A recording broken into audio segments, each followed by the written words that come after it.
Quisiera compartirles algunos anuncios. El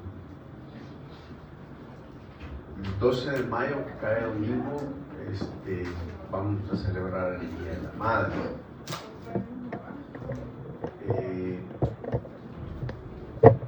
Lo que siempre hemos hecho es un desayuno. No sé si ustedes están de acuerdo en que hagamos un desayuno, hagamos un almuerzo, una cena, o las tres cosas. No sé. ¿Qué piensan? ¿Sería siempre haciendo un desayuno aquí dentro del local? ¿Estaría bien para ustedes? ¿Sí o no? ¿Mamás? ¿Está bien el desayuno, mamás? Todo el día y Semana Santa. Entonces estaríamos haciendo un desayuno el día domingo 12. Les vamos a informar más o menos cómo va a ser la cosa. Siempre va a ser el asunto de que traigamos para poder compartir unos con otros las bendiciones que Dios nos da. La otra cosa es que en el mes de junio vamos a tener varias actividades. Probablemente quizás la primera o segunda semana de junio, ahorita todavía estoy viendo los detalles, viene el hermano Torres. ¿Cuándo es que viene? El 4 viene, ¿va? Viene el 4 y ese día vas para Guatemala, ¿verdad? Y sería la siguiente semana. Él quiere compartir una conferencia con la iglesia para jóvenes, pero yo estoy más ahora interesado en que hagamos como una semana de reflexión sobre asuntos y temas de los juveniles, y es para toda la iglesia, no es para jóvenes que son jóvenes. Es decir, nosotros aquí en la iglesia no tenemos la práctica de decir es actividad de jóvenes, entonces yo no voy porque como es para jóvenes, no me van a poner a saltar y a dar vuelta gato en el aire y eso no lo soy. No, es una actividad que tiene que ver sobre reflexionar sobre asuntos de la temática juvenil en este tiempo. Entonces todos estamos invitados y todos tenemos la responsabilidad de apoyar esta actividad. Lo más probable es que tengamos una conferencia miércoles, el jueves y el sábado, que es la conferencia que Todd va a dar en la tarde. Entonces van a ser 3 conferencias, probablemente yo de una, Todd de otra, y probablemente alguna otra persona pueda ser invitada, tal vez alguna hermana, para que pueda también hablarnos de la perspectiva juvenil para las mujeres. Pero todos estamos invitados. Esta semana les vamos a mandar la información de cómo va a ser, así es que vayamos apartando ese tiempo, por favor. Sería la segunda semana de junio. Esa semana traen un proyecto que va a haber un retiro para pastores de viernes para sábado, y vamos a estar ahí en ese retiro y vamos a ver qué cosas son las que podemos platicar y dialogar con los hermanos de la viña. Así es que vamos preparando. La otra cosa es que también estoy haciendo un listado de personas, porque vamos a tomar la iniciativa de nombrar ya ancianos en la iglesia, es decir, tener un liderazgo como la Biblia lo establece, ancianos y diáconos y diaconisas. Entonces quiero convocar a varios hermanos para el ministerio de ancianos, y para que luego tomemos algún tiempo para reunirnos como liderazgo y ver y escuchar y saber qué proyecciones podemos hacer con la iglesia. Necesitamos, hermanos, tomar más rol dentro de la iglesia. El hecho de que invite a algunos hermanos no quiere decir que los que no se invitan no están participando en tu liderazgo, sino que tiene que ver con que hay ciertas cosas que necesitamos desarrollar dentro de la iglesia y queremos ver esos dones y los servicios. La otra cosa es que aparece también ya apareció un calendario de refrigerio y de limpieza en WhatsApp y queremos que pues nos anotemos, ¿verdad? Para poder participar todos en un momento determinado con la administración del local de la iglesia. Muy bien, ¿cómo van con su salud, con sus cargas, hermanos? ¿Cómo han estado? ¿Cómo les ha ido? ¿Están bien? ¿Están mal? ¿Tienen necesidad que oremos por alguien? ¿Tienen alguna carga, alguna petición que quisiera que oráramos como iglesia? Sí, por la niña de Sandra, que está mal. El dolor de cabeza ya la tiene en reposo. Y el bebé todavía está ahí cuidado. Parece que le iban a pasar a intermedios, pero no le quitan el oxígeno. El antibiótico sí ya lo quitan. Niña es, ¿verdad? Varón. ¿Cómo se llama? Marcos. ¿Alguien más?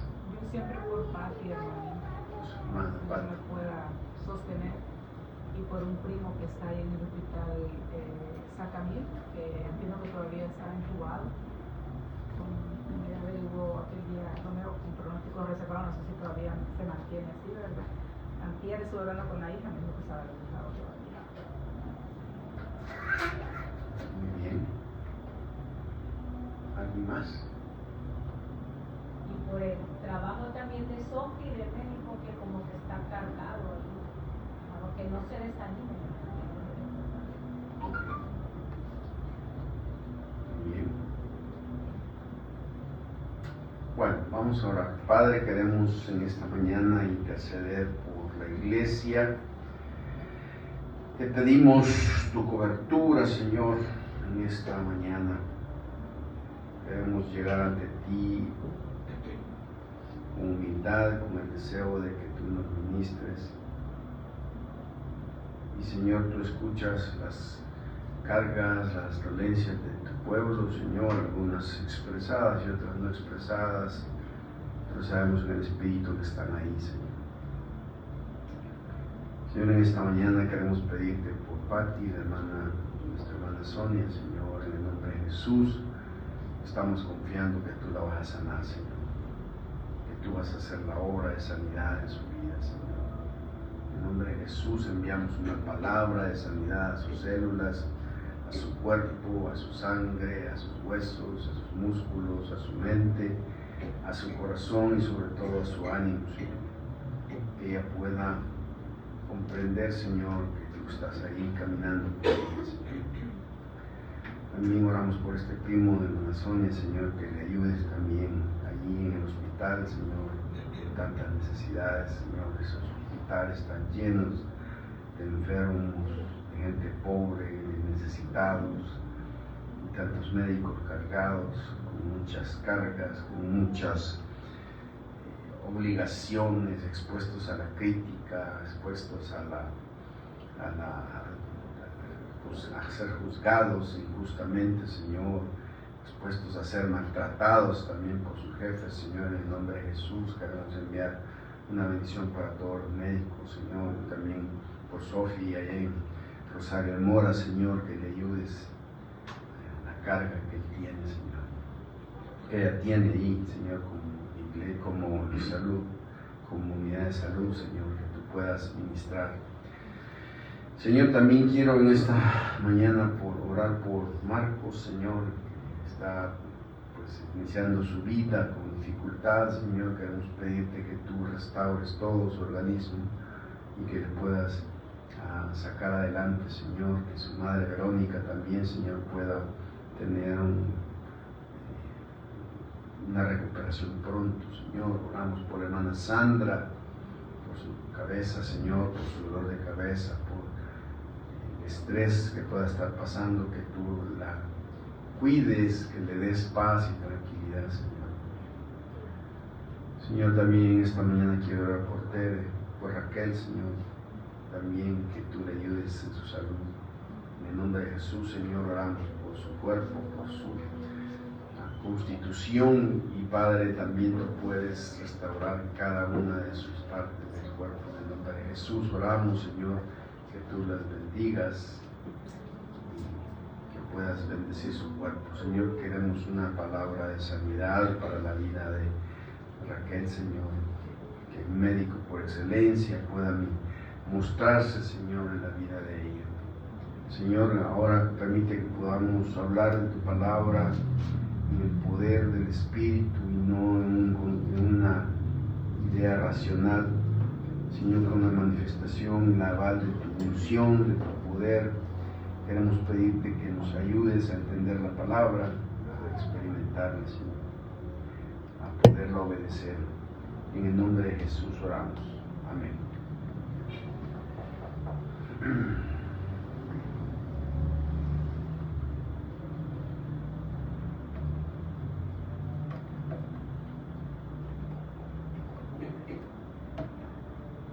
El 30 de octubre de 1938, día antes de la fecha de Halloween,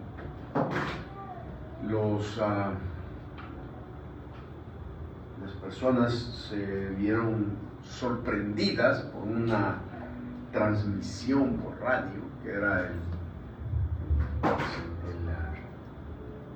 el medio de comunicación de ese entonces, y un joven locutor llamado Orson Welles hizo un anuncio de una manera dramática diciendo que la Tierra estaba siendo invadida por marcianos, y durante casi 1 hora y media narró lo que él era testigo de cómo naves espaciales estaban aterrizando y cómo podía estar observando los personajes que estaban saliendo de las naves espaciales.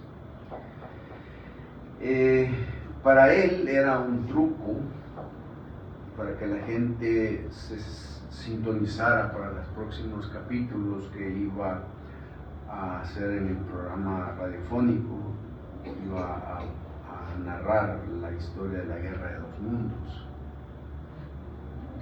Y él lo hizo de esa forma como para que la gente tuviera el interés de escuchar el programa. Pero se dice que casi 12 millones de personas cayeron presas del pánico. Le creyeron tanto a Orson Welles que empezaron a abandonar sus casas, colapsaron las carreteras, las estaciones y comisarías de policía empezaron a sonar y a hacer una serie de cosas. Gente en algunos pueblos donde Orson Welles había dicho que habían aterrizado las naves, le dispararon a tanques de agua y a un montón de cosas. Y a esta cosa se le ha catalogado la más grande falsa noticia del siglo XX, porque hizo creer a todos que iba a haber una invasión de marcianos.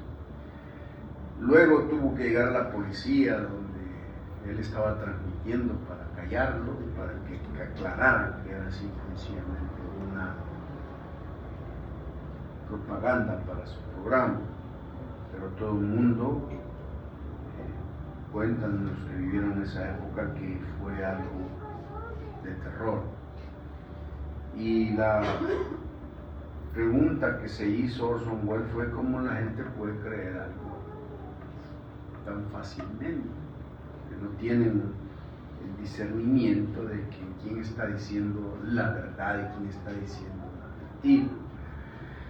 Y así han ocurrido un montón de situaciones. En 1928, 4 periodistas estaban de ociosos en un bar y estaban preocupados porque no tenían noticias que cubrir. Y entonces uno se le ocurrió que por qué no se inventaba una noticia para que la gente pudiera leer sus medios de comunicación. Y a uno se le ocurrió decir que los chinos habían vendido la muralla china a Estados Unidos y Estados Unidos la iba a derribar e iba a hacer una gran carretera. Y sacaron la noticia y los chinos le creyeron tanto que comenzó una revolución de los boxers en China que terminó desestabilizando todo el país. ¿Por qué? Por una mentira que no saben discernir. Cuando trabajaba en un banco, porque alguna vez trabajé en un banco Catlán,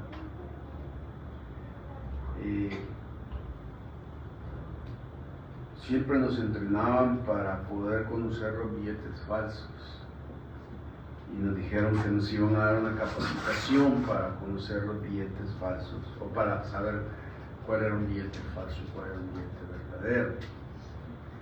Y pues nosotros estábamos muy expectantes de la capacitación que nos iban a dar, y lo que hicieron fue meternos en una bóveda en el banco y nos llevaron miles de paquetes de billetes y nos dijeron empiecen a contarlos, cada paquete, y empezábamos a contar, y pasamos así varios días, como a los quizás 4 o 5 días nos empezaron a dar paquetes y dentro del paquete metían billetes falsos. Pero estábamos tan acostumbrados a contar el billete verdadero que cuando tocábamos el falso lo detectábamos fácilmente. Y no era tanto que nos dijeran este es un billete falso, sino que podíamos saber que era falso porque estábamos tan en contacto con lo verdadero que cuando caía un billete falso inmediatamente salía porque no era un billete correcto. De lo que viene a decir es que saber la mentira no es tanto conocer qué es la mentira, sino saber la verdad, más que todo, porque sabiendo la verdad, simple y sencillamente podemos conocer quién nos está mintiendo, quién está haciendo las cosas que no son correctas. Por eso es tan importante que nosotros nos empapemos de la verdad. Conocer la mentira espiritualmente, no se trata de venir y hablar de los testigos de Jehová, de los mormones, del Islam. Se puede hablar de eso, de sectas y todo, pero eso es hablar de la mentira. Lo más importante es que conozcamos la verdad para cuando nos enfrentamos a esto, saber que exactamente no es lo que Dios realmente quiere que hagamos. Y Juan es él ya con su edad, a la calidad que está escribiendo su epístola, su primera epístola, está muy preocupado porque en la iglesia de Éfeso, una iglesia muy nutrida de la palabra,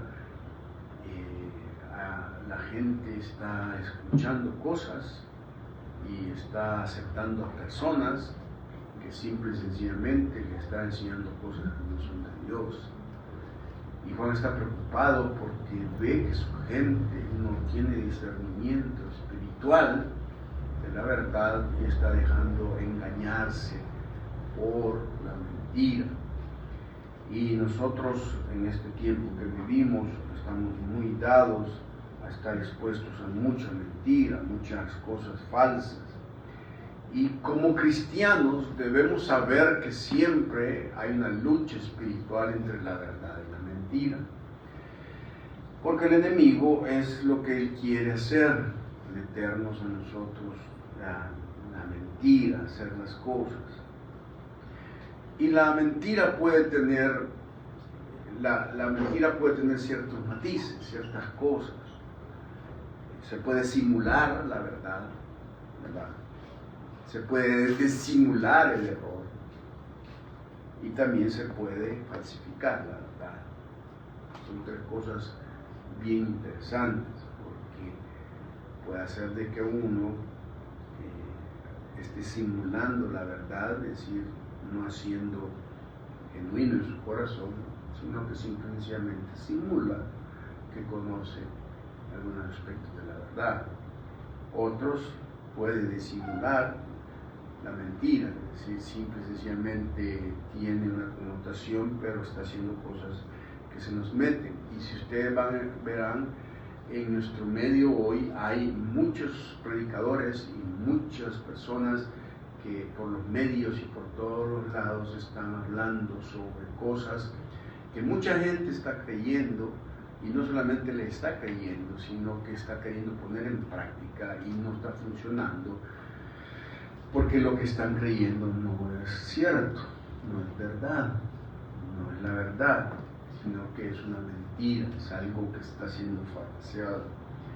Y muchos también pueden estar falsificando la verdad. El pasaje que vamos a ver hoy está en 1 de Juan capítulo 4. Y 1 de Juan capítulo 4, versículos 1 hasta el versículo 6. 1 de Juan 4, 1, 6 dice: amados, no creáis a todo espíritu, sino probad los espíritus si son de Dios, porque muchos falsos profetas han salido por el mundo. En esto conoced el Espíritu de Dios. Todo espíritu que confiesa que Jesucristo ha venido en carne es de Dios. Y todo espíritu que no confiesa que Jesucristo ha venido en carne no es de Dios. Y este es el espíritu del anticristo, el cual vosotros habéis oído que viene, y que ahora ya está en el mundo. Hijitos, vosotros sois de Dios y los habéis vencido, porque mayor es el que está en vosotros que el que está en el mundo. Y ellos son del mundo, por eso hablan del mundo, y el mundo los oye. Nosotros somos de Dios, el que conoce a Dios nos oye, el que no es de Dios no nos oye. En esto conocemos el espíritu de verdad y el espíritu de error. A todos se nos han advertido de que no debemos creer todo lo que escuchamos, hermanos. Tenemos que aprender a tener esa capacidad. Debemos aplicarnos. Hermanos, miren, siempre hay la manera que los medios nos quieren meter muchas cosas que las creemos, pero que realmente no son ciertas, y podemos tener. Las mentiras y los engaños se han usado desde hace muchos años. Incluso el diablo lo usó para atentar a Adán y a Eva. Y el enemigo y sus asociados no han cambiado las tácticas. Nuestro mundo está lleno de falsas doctrinas y engaños. Por ejemplo, en el tiempo de Jesús, en Hechos 6, habla de Teudas, que llevó a 400 hombres diciendo que él era el Mesías, y todos los que le obedecieron fueron muertos. Judas de Galilea se levantó en los días del tributo y arrastró tras sí mucha gente, dice que también pereció. En nuestros tiempos hemos tenido situaciones bien complejas. En 1978, Jim Jones llevó a 900 personas, más de 900 personas, a una comunidad en una isla o en un lugar de la Guyana, y cuando se dieron cuenta de que estaban haciendo cosas, dañando y hasta asesinando gente, y lo iban a querer capturar, Jim Jones obligó o convenció a 900 personas de suicidarse tomando veneno, y encontraron en ese lugar personas con familias completas, con niños abrazados, que todos habían tomado veneno porque era el deseo de su líder. Y Jim Jones comenzó como un pastor en una iglesia bautista. Más adelante encontramos a David Koresh, otro que hizo toda una masacre y fue enfrentado por las fuerzas del FBI. Hubo una matazón en Texas, en Waco, Texas. Apareció la rama davidiana, que buscó, esperaban que se iban a ir en una nave espacial que los iba a llevar a volar, y muchos de ellos se suicidaron. Y uno se pregunta cómo estas personas le creen tanto a una persona, pues. Y lo que podemos concluir es que tiene que ser una obra que el diablo te ate, ¿verdad? El diablo te quite todo discernimiento. Yo no puedo creer que hayan personas que están viendo líderes. Y estos son los más exagerados, pero en nuestro medio evangélico en América Latina tenemos personas, hombres de Dios, que tienen grandes iglesias y grandes grupos que los defienden a capa y espada a pesar de todas sus contradicciones espirituales, a pesar de que se han hecho ricos por medio de la gente, y la gente los defiende, la gente dice que lo acepta, y muchas veces repiten y repiten las cosas que estas personas hacen sin tener en cuenta si lo que están haciendo o diciéndole a uno es cierto o es verdadero. Ahora, en el tiempo de Juan y en el tiempo nuestro, estos falsos maestros descarriaban a la gente, y debemos ver que, hermanos, hay muchas personas que cuando están en el poder espiritual pueden llegar a creerse diosesillos, que simple y sencillamente se les debe aceptar todo y se usan palabras. Yo creo que uno debe respetar la autoridad espiritual, pero uno debe también tener el discernimiento cuando esa autoridad espiritual está diciendo la verdad o está mintiendo, y tiene que tener todo un criterio para saber qué es lo que Dios quiere. Ahora, ¿cómo se desarrolla el discernimiento espiritual en este contexto? ¿Y cómo nos cuidamos del engaño y del espíritu del anticristo? ¿Cómo nosotros hacemos eso? Y Juan tiene algunas ideas con respecto al texto sobre la necesidad del discernimiento espiritual. Hermanos, necesitamos tener discernimiento espiritual. La primera cosa que Juan sugiere que usted y yo debemos cultivar tiene que ver con diligencia espiritual. ¿Qué se refiere Juan con diligencia espiritual? Se refiere a que usted recibe, pero que usted no se queda con eso, sino que investiga, comprueba. El problema de la iglesia es que todos nosotros venimos a la iglesia a sentarnos a escuchar qué es lo que Dios le ha dicho al pastor que le tiene que decir a usted.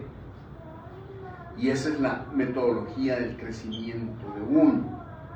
En América Latina, todas las iglesias en el mundo están acostumbradas a sentarse y decir: voy a ir a la iglesia porque quiero escuchar la palabra que Dios tiene para mí, pero esa palabra que Dios tiene para mí se la dio mi pastor para que me la diga a mí. Y entonces venimos con una mente blanca y abierta donde vamos a recibir, y creemos que eso que nos va a dar es lo que nos va a necesitar para nuestra vida espiritual. En la iglesia del Nuevo Testamento la gente no se congregaba para escuchar al ungido decirles que era lo que Dios quería, sino que se congregaban para comprobar que lo que Dios les había dicho a ellos en la vida diaria era lo mismo que le estaba diciendo a la persona que se ponía a hablarles al frente. Entonces la iglesia del Nuevo Testamento era una iglesia que vivía en contacto con Dios todas las semanas, y tenía la diligencia de buscar a Dios de tal manera que cuando se sentaba a escuchar a un hombre, a un apóstol o a alguien, sabía que era cierto o era mentira porque durante toda la semana había estado en contacto con la verdad. Pero si yo simplemente mi fe y mi creencia depende de lo que voy a recibir cada domingo y no estoy en contacto diario, soy muy vulnerable y soy presa fácil para que alguien me engañe y para que lo que me digan simple y sencillamente lo acepte como algo sin investigar. La diligencia significa comprobar, saber, buscar en la verdad que lo que estoy viendo y lo que estoy diciendo está en un texto, que ahí está. Por eso nosotros es bien importante. Miren, cuando una persona habla mucho, pero no usa el texto, no lo explica, hay que tener muchas sospechas, porque pueden ser charlas muy bonitas, muy positivas, muy llenas de anécdotas, y pueden ser cualquier tipo de cosas, pero si no tienen una exposición de lo que la palabra dice, de lo que el texto dice, hay que tener radar puesto. ¿Por qué? Porque puedo caer en un error. Entonces, Juan dice, miren, tenemos que cultivar la diligencia. ¿Y qué es lo que dice el versículo 1? Dice, amados, no creáis a todo espíritu, sino probad los espíritus si son de Dios. Esa primera parte es bien importante porque tiene dos cosas básicas. Dice, no creáis a todo espíritu. Y dos, probad los espíritus. Es bien importante que entiendan esto. Cuando Juan utiliza la palabra no creáis, primero se dirige a ellos con un término de cariño. No es, o sea, Juan lo que les quiere decir es, miren, yo los quiero y porque los quiero tengo que decirles la verdad. Hay muchas personas que se molestan porque se les dice la verdad y piensan que es parte de una actitud mala, pero Juan está diciendo, amados, y se está refiriendo a ellos como alguien que realmente los quiere, porque para Juan es importante su salud espiritual, y les dice, amados, no creáis. Juan, cuando usa la palabra no creáis, es una palabra interesante, porque la palabra en el texto original indica, se puede traducir, amados, dejen de estar creyendo a todo espíritu. Lo que Juan está insinuando en el pasaje es que había gente que estaba creyéndole a todos los que llegaban a la iglesia en Éfeso. Y Juan dice, paren de creer, o sea, paren de ponerle la palabra creer, la palabra fe, paren de ponerle fe y paren de ponerle credulidad a todos los que llegan. No todos los que vienen aquí van a tener una cosa que sea verdadera. Y eso todos lo tenemos que entender. La idea de Juan es, paren, un momento, no se dejen guiar, no se dejen ir. Y es importante que entiendan esto, fíjense ustedes, dice, no creáis a todo espíritu. Observen que Juan hace una cosa aquí con el texto. Él dice, no creáis, no dice, no creáis a todas personas, ¿sí? No creáis a toda la gente. No crean a todos los líderes, no crean a todos los pastores, no, a todo ¿qué? Todo espíritu. Y luego más adelante va a decir, probad los espíritus. Cuando Juan utiliza la palabra espíritu, está diciendo que detrás de una mentira, en realidad el que lo dice no es tanto la gente que dice la mentira, sino lo que está dentro de él, su espíritu. Y Juan y Pablo dice que lo que muchas veces mueve a muchas personas es el espíritu de la carne. Aquí Juan va a decir es el espíritu del mundo, lo que el mundo dice, lo que el mundo hace. Quiere decir entonces que detrás de toda enseñanza, detrás de toda palabra que se dé, hay un espíritu que está motivando a esa persona a decir esa palabra. Significa entonces que esto es más un asunto espiritual que un asunto racional, un asunto de palabra. Y hermanos, hay muchas gentes cuyos espíritus son espíritus muy malos. ¿Y saben qué es lo más interesante? Lo más interesante es que en la Biblia nosotros podemos encontrar contaminación de espíritus. Fíjense, porque no solamente una persona me puede enganchar a mí con una palabra, sino que me puede contagiar y contaminar con el espíritu que él tiene. Se lo voy a explicar con 2 ejemplos. He estado leyendo la historia de Meriba, que es la historia donde los israelitas no tuvieron agua, y es la historia donde se repite 2 veces, donde las 2 veces sale agua de la roca, ¿sí? La primera dice que Dios llevó a los israelitas a Meriba y no había agua, fíjese, no había agua. Entonces los israelitas empezaron y dijeron, no hay agua, tenemos sed, ¿por qué nos trajeron a este desierto? Moisés, nos trajiste aquí a morirnos, mejor nos hubiéramos quedado en Egipto, mejor allá y aquello. Y entonces Moisés le dice a Dios, Señor, ¿qué hago? Por poco esto ya me quieren apedrear. Entonces Dios le dice, hablarle a la roca, a esa peña que está ahí, y cuando le hables va a salir el agua, y golpearlo con tu vara.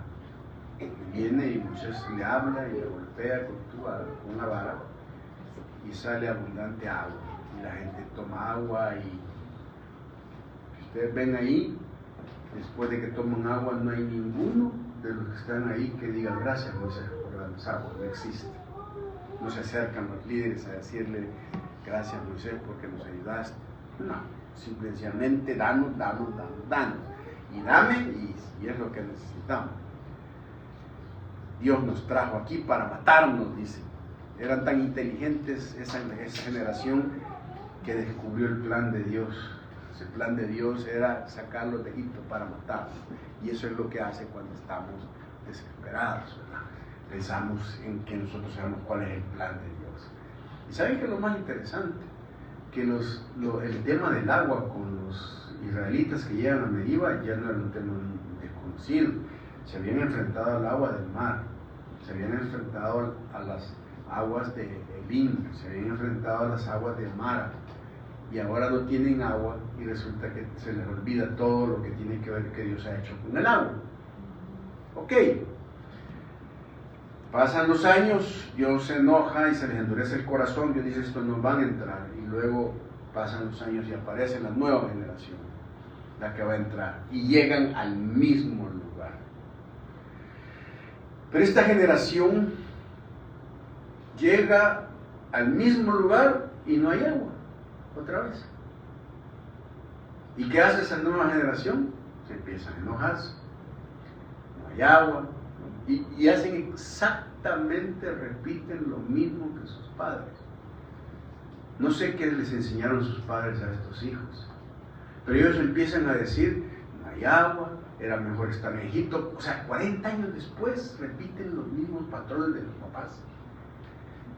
Era mejor morir en Egipto, para eso nos trajiste aquí, nos prometiste que nos iban a dar comida, que íbamos a entrar a la tierra que fluye leche y miel, y estamos aquí sin agua. Y Moisés le dice a Dios, mira, otra vez, entonces Dios le dice a Moisés, mira Moisés, háblale a la roca, va a volver a salir agua. Pero Moisés se para junto con Aarón y les dice, oíd ahora rebeldes. Y la palabra en hebreo es una palabra que demuestra que Moisés está furioso y está enojado porque después de 40 años vuelve a repetir el mismo problema con la nueva generación.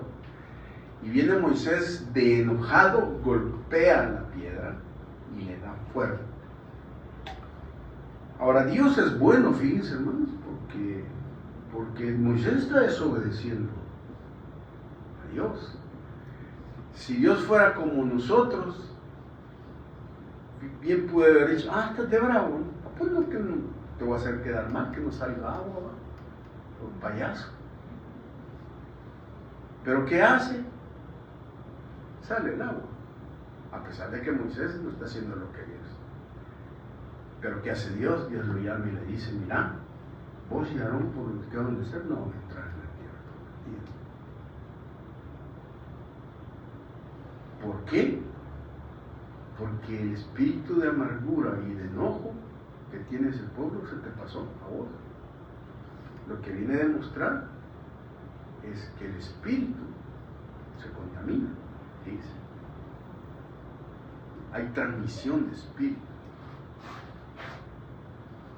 Luego hay otra evidencia donde Moisés, en Números 11, viene y dice, ya no puedo, no soporto la carga de toda esta gente, ya no la puedo llevar, no quitarme la vida. Y él dice, no, escogete 70 hombres y ellos te van a ayudar. Pero yo voy a hacer una cosa, le dice. Fíjese que Moisés le dice a Dios, ya no puedo, ya estoy acabado, estoy consumido con esta gente. Y Dios le dice, no, escoge 70 hombres, ellos te van a ayudar a llevar a Israel. Pero voy a tomar de tu espíritu para dárselos a ellos. El espíritu que tú tienes se los voy a transferir a este liderazgo. O sea que también un espíritu bueno se puede tomar. ¿Sí? Y a mí me dio risa porque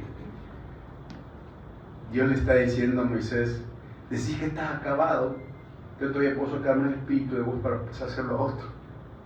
O sea, ni cuenta te das del gran potencial que tenés.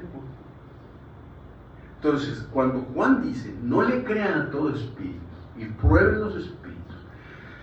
Hermanos, cuando nosotros somos expuestos a la mentira que el diablo quiere meternos, en realidad lo que va a afectar no es tanto solo nuestro conocimiento, sino que lo que va a afectar es nuestro espíritu, y va a haber una contaminación del espíritu de tal manera que el que me está metiendo mentira me va a meter a mí.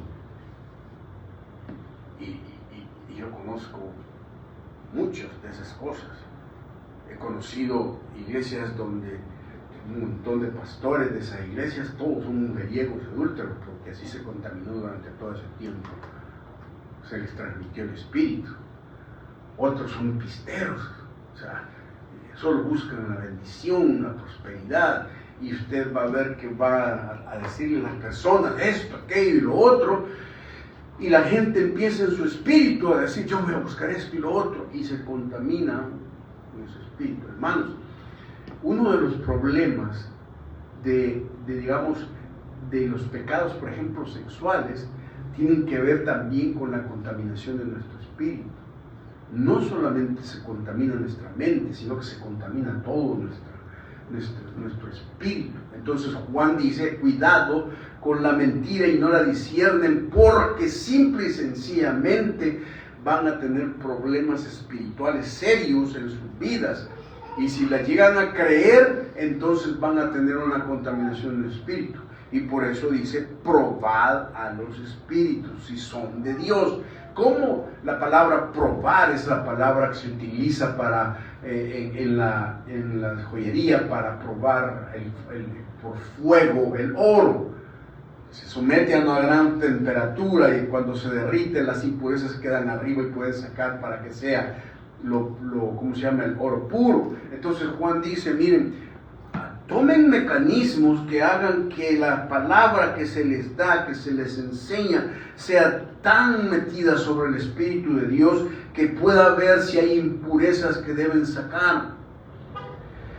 Ahora dice, porque muchos falsos profetas han salido por el mundo. Y eso es bien importante porque nosotros vemos aquí que Juan dice, miren, la diligencia espiritual se evita con que no sean ingenuos, no se dejen contaminar por la mentira a su espíritu, no dejen que les transmitan veneno a través del espíritu de uno a otro para que tengan esa actitud de pecado en sus vidas. Y por eso él dice que debe tener, hay que evitar la ingenuidad. Dice, no debemos dejar de creer muchas cosas de las que se nos están dando. Y la otra cosa es que este llamamiento debe ser atendido por todos nosotros hoy. Hay mucho humanismo también. La segunda cosa, que es la diligencia, Pablo solo dice, miren, no sean ingenuos, no se dejen contaminar. Y miren que la verdad es que hay muchas cosas que, por ejemplo, la murmuración, ¿sí? El chisme es algo que realmente los reportes malignos de la boca hacen que contaminan unos a otros y nosotros estamos repitiendo. Y a veces decimos cosas que son tan increíbles, pero que la gente dice, no, sí es cierto. Hermanos, nosotros debemos entender que no podemos permitir que se nos contagie un espíritu de cualquier tipo de cosas en nuestra vida, sino que lo que tenemos que hacer es, esto no lo voy a permitir, aquí está la verdad dice esto, no se va a permitir esto. Ahora, también Juan dice que hay que valorar, hay que evitar la ingenuidad, pero hay que probar la autenticidad. ¿Cómo se prueba un espíritu? ¿Qué es lo que realmente dice? En el pasaje habla de muchos falsos profetas. Nosotros, hermanos, creemos en la iglesia, en el don profético y en el ministerio profético, ¿sí? Hemos tenido gente que ha venido y nos ha hablado. Algunos les hemos visto que han sido de bendición y otros que no, porque sabemos que el espíritu que nos guía no es un espíritu que realmente sea de Dios.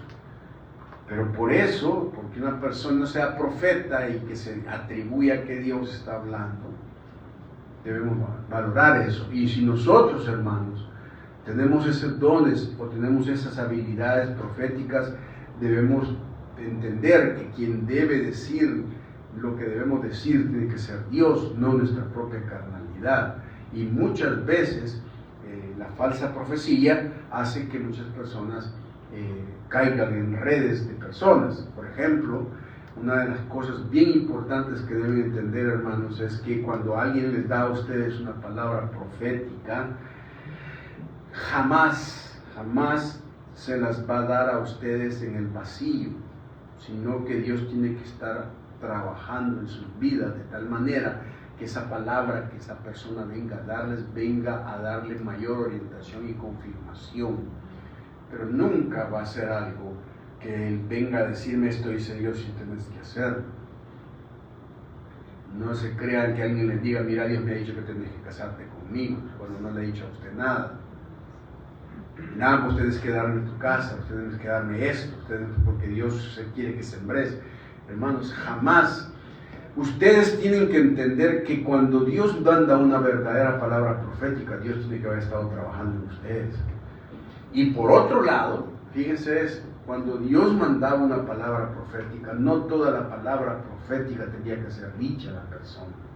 Por lo general, la carga del profeta siempre era que Dios veía algo y le decía al profeta, esto está pasando, y el profeta lo que hacía era interceder por esa persona, por ese pueblo. Eran momentos en los cuales Dios dice, ve y di tal cosa, pero eran porque Dios estaba ordenando que se lo dijese. Hay que tener mucho cuidado con pensar que, no, es que mira, yo te voy a decir esto, cuando yo tengo que preguntarle a Dios si realmente Él quiere que yo se lo diga, y por lo general Dios nos está mandando a andar diciéndole las cosas a las personas, mucho menos los pecados de una persona, porque puede ser de que muchas veces la gente pueda ser revelada con esos dones de algo que está pasando en la vida de otro, pero no tiene por qué ir a decirlo, a menos que Dios toque a esa persona y toque el tema con usted, o que simple y sencillamente Dios haga el momento propicio para que se dé, y la forma en que lo va a decir también tiene que ver con el hecho de que usted tiene que tener interés en la vida espiritual de esa persona. Ahora, note que dice que han salido muchos falsos profetas. ¿Y de dónde salen? Han salido por el mundo, o sea, nos vamos a encontrar en todas partes. Entonces hay que probar la autenticidad. Ahora, deben entender una cosa, un hermano no debe ser tratado como hereje antes de haber demostrado serlo. O sea, tenemos que tener la capacidad para escuchar, ¿no? Y para saber exactamente si esto o no. Yo, en estas quizás 3 o 4 semanas he estado leyendo a un autor que por mucho tiempo lo he considerado como una persona humanista, y es muy conocido, tiene una iglesia muy grande, ¿sí? Y es muy famoso, y en los círculos teológicos, en los círculos académicos, si les digo que estoy leyendo a ese autor, me van a decir que he perdido la fe y que me he desviado, que ya no soy la persona que debería ser de acuerdo a un nivel académico. Pero lo estoy leyendo porque quiero saber qué dice. No quiero escuchar lo que me dicen de él para poder tener un criterio espiritual de él, sino que tengo que probar la autenticidad de él. Y hay muchos de sus libros, he leído, pues tiene como más de 50 libros y ahorita he leído como 10, 12 libros de él. Y muchos de esos libros hablan mucho sobre riqueza, sobre prosperidad, y repiten mucho la historia de sus logros y los mismos logros y esto y lo otro. Y un día estaba yo terminando de leer un libro y le dije a Dios, ya estoy aburrido de la misma, o sea, del mismo esquema, o sea, ¿será que realmente vale la pena leerlo o se aprende algo? Y entonces mi corazón dijo, voy a seguirlo leyendo. Y entonces empecé a leer un libro ayer o antier, que en realidad cuando lo leí me ha impactado, porque tiene principios para la vida importantes, que son muy prácticos. Entonces, hermanos, no todo tenemos que tirarlo al trasto, no todo tenemos que decir, no, ese no, porque dicen tal cosa. No, busque usted, expóngase, lea, véalo y diga, ok, y leo esto, pero también sé que simple y sencillamente no es verdad. Eso es lo que se llama probar la autenticidad. No es repetir los estereotipos de otros, sino que de primera voz usted pueda leerlo. Ahora, hay que evaluar también no solamente su genuinidad o su autenticidad, sino que también su identidad. Dice el versículo 2, en esto conoced el Espíritu de Dios. Todo espíritu que confiesa que Jesucristo ha venido en carne es de Dios. Ahora, miren, esto es bien importante que entienda usted, porque la base trascendental de la diferencia entre la verdad bíblica y las verdades que existen por todos lados gira alrededor de qué piensan de Jesús. Y Juan dice, si la persona dice que Jesús existió, se encarnó, murió, resucitó y está a la diestra del Padre, ese es de Dios. Quien minimiza esa obra no es de Dios. Quiere decir que la meta central para que nosotros sepamos si estamos en la verdad o no es lo que conocemos de Jesucristo. Y como la base central de Jesucristo es la palabra que tiene que ver con la gracia de Dios, entonces otro elemento que nos diferencia a nosotros los cristianos genuinos de las religiones tiene que ver con el concepto de la gracia. Ninguna otra religión, ningún otro pensamiento cristiano tiene el concepto que el cristianismo tiene sobre la gracia. Por ejemplo, Usted puede decirle a un católico, ¿usted cree en Jesús? Y le va a decir que sí, y sí cree en Jesús. Algunos creen más que nosotros. Ustedes creen en la Biblia y van a decir que sí. Ustedes creen en Dios y creen en la Trinidad, sí, van a decir que sí. Y si nosotros decimos, pero creen en los santos, tienen sus figuras, su idolatría, sí lo tienen, pero los evangélicos también lo tenemos. Porque tenemos gente que cree en los pastores como que fueran sus santos y los idolatran, y tenemos nuestros becerros de oro también. Eso no nos diferencia de eso. Si usted le pregunta a una persona, ¿sabe cuál es la diferencia entre saber si realmente esta persona cree la verdad o no? Es esta. ¿Por qué Dios lo puede dejar entrar a usted al cielo si muriera? La respuesta de la inmensa mayoría es, no sé, o, bueno, depende, o de las obras que esté haciendo. Pero el cristianismo, nosotros sabemos que la entrada al cielo y entrar a la presencia de Dios depende de quién, de Jesús y de la gracia. Más nada, menos nada. Y miren, los musulmanes, los testigos de Jehová, los mormones, los católicos, el Islam, los rosacruces, los masones, todos los islamismos, todos los ismos que existen, no conciben el hecho de que no tienen que hacer nada en el sentido de obras para alcanzar a Dios. Todos piensan que hay algo que se debe hacer para que Dios nos deje entrar. ¿Y saben por qué? Porque si nosotros hacemos algo para que Dios nos deje entrar, tenemos la capacidad de exigirle a Dios que nos deje entrar. No sé si se ha fijado usted en eso. Por ejemplo, si a usted le dicen, mira, va a haber una recepción y es gratis, ¿verdad? Puedes llegar, es gratis, y ahí de todo, pues. Usted no llega a esa recepción exigiendo. ¿Por qué? Porque es gratis. Y tendrá que comerse lo que le ponen, o si esto no le gusta, no, es gratis. ¿Por qué? Porque lo gratis le quita la exigencia a usted. Pero si usted paga $100 por donde usted va a comer, usted va a llegar a ese lugar no bien humilde, sino que va a llegar exigiendo, diciendo, porque yo he pagado, y como he pagado tienen que darme lo mejor. Así se cree el ser humano con Dios. El ser humano cree que con Dios, al hacer las cosas, las buenas obras y hacer todo lo demás, tiene ya el derecho de llegar al cielo y decir, mira, yo hice esto, así que tengo derecho a entrar. Pero cuando llegas todo raspado y todo pelado, porque Dios te aceptó, así como sos, sin ninguna cosa que hagas, lo único que más que queda en uno es la gratitud. Pues, ¿por qué? Porque no lo merezco, pero Dios me lo da. Entonces Juan dice, quien realmente cree en la gracia de Dios y en Jesucristo plenamente, ese es de la verdad. Quien minimiza las demás cosas de Jesús y hace Jesús mínimo, entonces está en la mentira.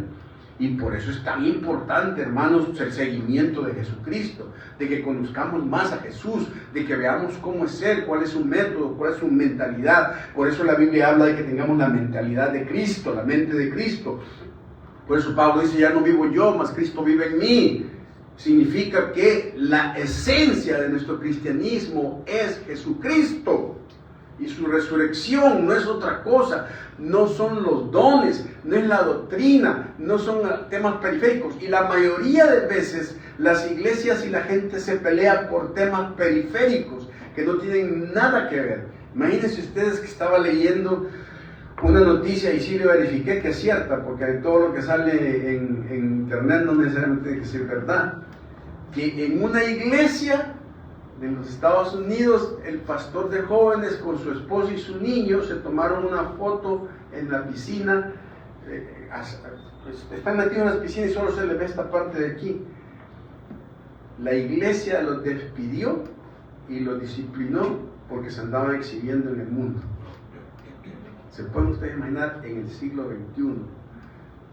Y uno se pregunta, y miren, los legalismos y las cosas que hemos luchado, antes era pecado ir a jugar fútbol, ¿sí? si agarraban a alguien en día domingo, el sábado yendo al fútbol, lo ponían en disciplina. ¿Sí? Hoy deberíamos poner en disciplina a los que siguen al Madrid, eso sí, me entiendo, pero no lo hacemos, pero ese es mi legalismo. El punto, ¿saben ustedes que en Santa Ana teníamos unos hermanos que eran amigos y un día nos contaron que cuando estaban jóvenes los pusieron en disciplina 1 año en la iglesia porque los oyeron cantando en una radio secular, alabanza? Antes la verdad era que era pecado ir al cine, ¿sí?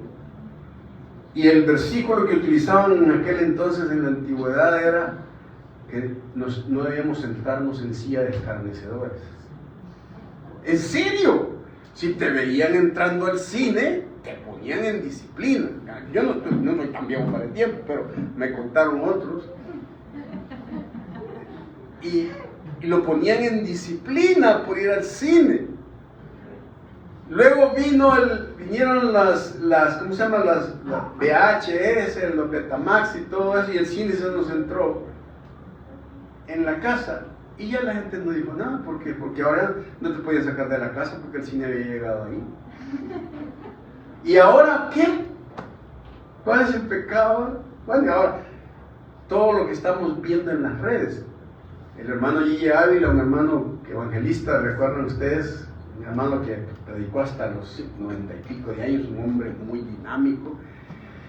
Era un pentecostal de cepa pura, pues, ¿verdad? Y él en sus primeros años de evangelista le tiraba duro a la televisión y decía que era la caja del diablo.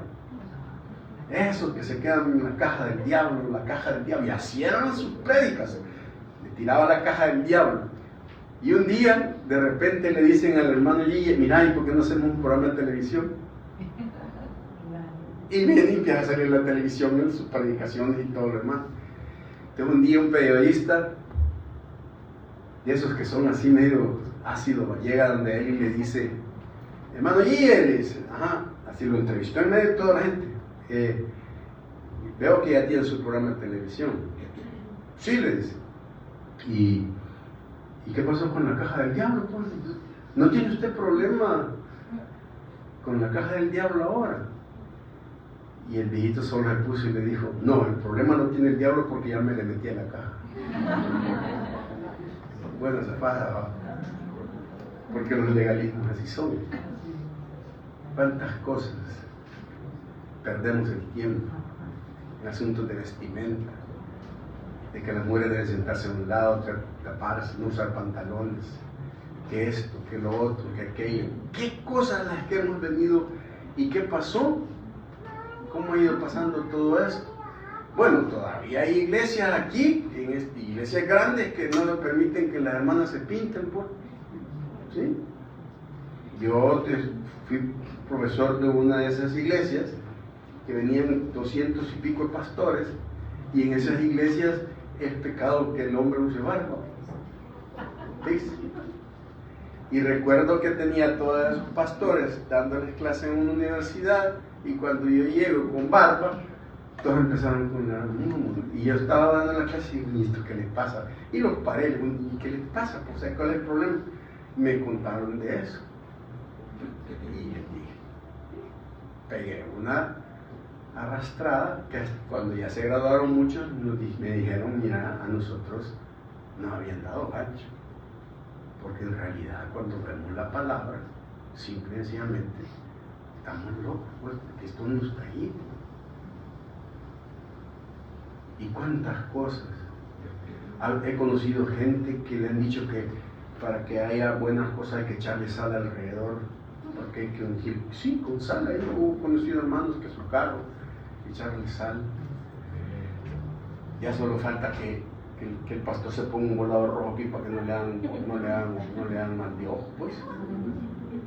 Porque evangélicos creyendo todo ese montón de cosas.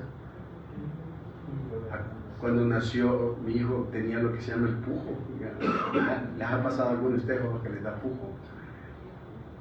Y grandes líderes de iglesias y grandes santos varones de iglesia me dijeron que para que se le quitara el pujo, que le pusiera una camisa sudada alrededor mía, para que se le quitara el pujo. Claro que se le iba a quitar porque le iba a dormir del mal olor. O sea, ¿de dónde sacamos tanta cosa periférica? Juan dice, no, la esencia hay que creer en Jesús. ¿Cuál es tu pensamiento con Jesucristo? Y luego dice el versículo 3, y todo espíritu que no confiesa que Jesucristo ha venido en carne, no es de Dios. Y este es el espíritu del anticristo. Ahora, observe esta palabra que es bien importante. Mire, el texto no dice, todo espíritu que cree que Jesucristo ha venido en carne, y todo espíritu que no cree. Dice cómo. Confiesa. ¿Qué significa eso? Significa que no se trata de decir, no, si soy cristiano porque lo creo. No, significa que usted tiene que decirlo, confesarlo, decirle a la persona, sí, Señor, yo estoy seguro y creo que Jesucristo es el Hijo de Dios y murió en la cruz por mis pecados y resucitó y va a venir nuevamente. Lo creo y lo confieso, lo puedo decir cuando me preguntan. Pero hay muchas personas en muchos contextos que simple y sencillamente no lo pueden decir porque el mundo se les viene encima y les pone y dice que no debe ser, que eso es ser demasiado radical, ser demasiado elitista. Un hijo de Dios no puede dejar de confesar que Jesús es su Señor. No puede, en cualquier contexto, hermanos. Y mire, oiga esto, luego dice que quien no confiesa, en realidad se convierte en un anticristo. O sea, mire, esto es bien importante que entienda esto. Si usted niega a Jesús, no queda en un vacío. Es decir, si usted niega a Jesús y dice que Jesús no es Dios, o sea, no tiene una confesión de Jesucristo, no queda en el que Jesús dice, bueno, está bien. No, sino que se convierte en ¿qué? En anticristo. Y cuando habla de anticristo significa que el que no confiesa es que está en contra de Cristo. O sea, que es más serio el hecho de guardar mi fe y no decirla, ni explicarla, ni vivirla, ni manifestarla, porque simple y sencillamente Jesús no... Juan dice, quien no hace eso no es alguien que diga, es que él tiene pena. No, simple y sencillamente quien no lo hace se convierte en alguien en contra de Cristo. ¿Por qué? Porque nosotros debemos hablar de Él. Y observe, que es el espíritu del anticristo, el cual vosotros habéis oído que viene y que ahora ya está en el mundo. En el tiempo de Juan ya había una experiencia, una esperanza escatológica. Todavía vamos a pasar por un tiempo. El anticristo no se sabe quién va a ser ni cómo va a ser. Algunos por textos espurios dicen que tiene que ser de los judíos, no necesariamente. Lo que se demuestra del anticristo es que va a ser un personaje de un liderazgo mundial donde las personas van a aceptar todo lo que él diga, porque va a convencerlos por carisma y por muchas cosas. No estén pensando mal, hermano. Entonces, dice, y ahora ya está, hijitos, vosotros, versículo 4, vosotros sois de Dios y los habéis vencido, porque el mayor es el que está en vosotros que el que está en el mundo. Entonces Juan termina diciendo que debemos ser personas con practicidad. Dice, ellos son del mundo, por eso hablan del mundo, y el mundo los oye. Nosotros somos de Dios, el que conoce a Dios nos oye. Aquí me puse a pensar, ¿a qué se refiere Dios, Juan aquí cuando dice que hablan del mundo? Ellos son del mundo, por eso hablan del mundo, y el mundo los oye. sea, los temas mundanos son bien aceptados. Y al final dice, nosotros somos de Dios. El que conoce a Dios nos oye, y el que no es de Dios no nos oye. Eso va a pasar. Si usted cuenta el chiste más chabacán, todo el mundo se lo va a celebrar. Si hace las cosas que el mundo dice, si habla de las cosas y los temas que más le encantan, es las cosas que ve, de los cantantes, de las cosas, de la televisión, todo el mundo lo va a escuchar. Pero si empieza a hablar de Jesús, la mayoría de personas que no son de nuestra, por lo general lo que va a decir es, ay, este está hablando otra vez de esto. No nos quieren, hermanos. Miren, no nos quiere el mundo. Si usted quiere que el mundo lo quiera, tiene un problema. Porque quien debe entender que lo quiere y lo ama mucho es Dios. Y por eso quiere que usted tenga una vida que lo refleje a Él. Ahora, ¿qué mentiras podemos estar creyendo en nuestras vidas hoy? A veces el enemigo puede estar poniéndonos cosas en nuestra mente que no son lo que Dios dice. Hermanos, vivimos un tiempo en el cual tenemos que ser audaces y valientes y vamos a pagar un precio. ¿Por qué? Porque el mundo simple y sencillamente nos va a odiar y nos va a detestar. Pero recuerde eso, quien confiesa que Jesucristo es el Hijo de Dios, ese es de Dios. Y usted y yo hemos sido llamados a confesar a Jesucristo en este mundo. Vamos a ver. Padre, queremos en esta mañana serte fiel, Señor, ayúdanos a ser fiel contigo, Señor, a confesarte, a hablar de ti, a expresar tu palabra, Señor. Te pedimos que nos perdones los tiempos en los cuales fuimos cobardes y no dijimos que éramos hijos tuyos. Ayúdanos a ser valientes en nuestros trabajos, en los lugares hostiles donde la gente nos ve y nos critica o nos puede coartar, Señor. Danos la libertad para ser verdaderamente hijos tuyos. En el nombre de Jesús. Amén.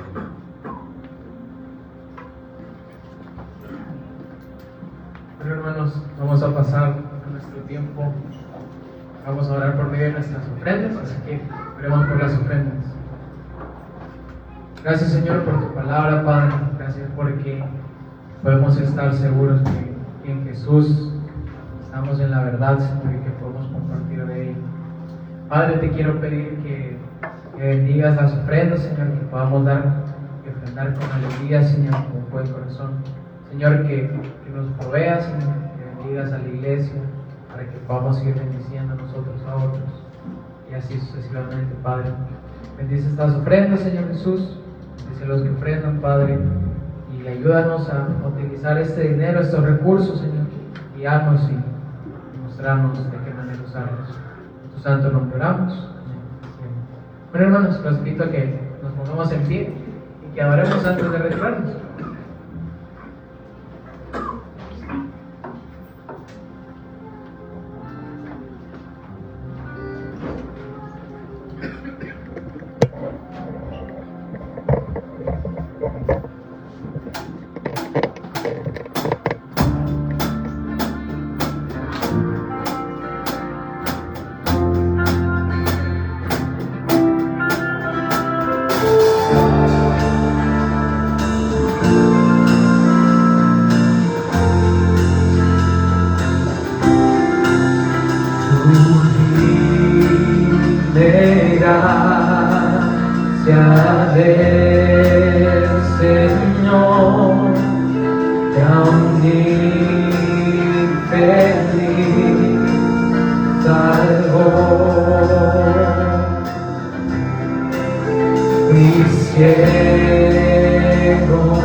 Aleluya, mi maldad.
2000 brillando esté cual sol.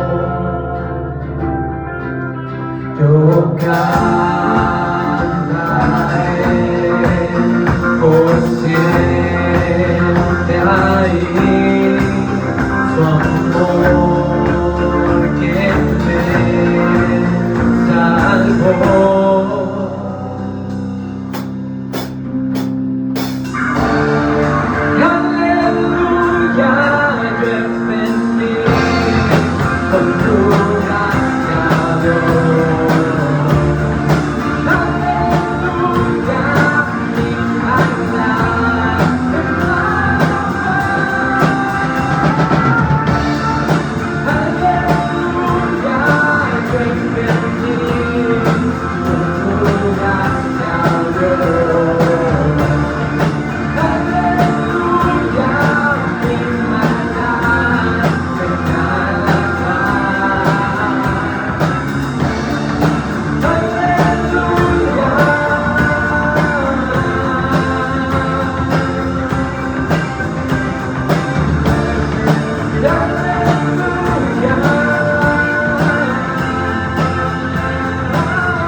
Fuerza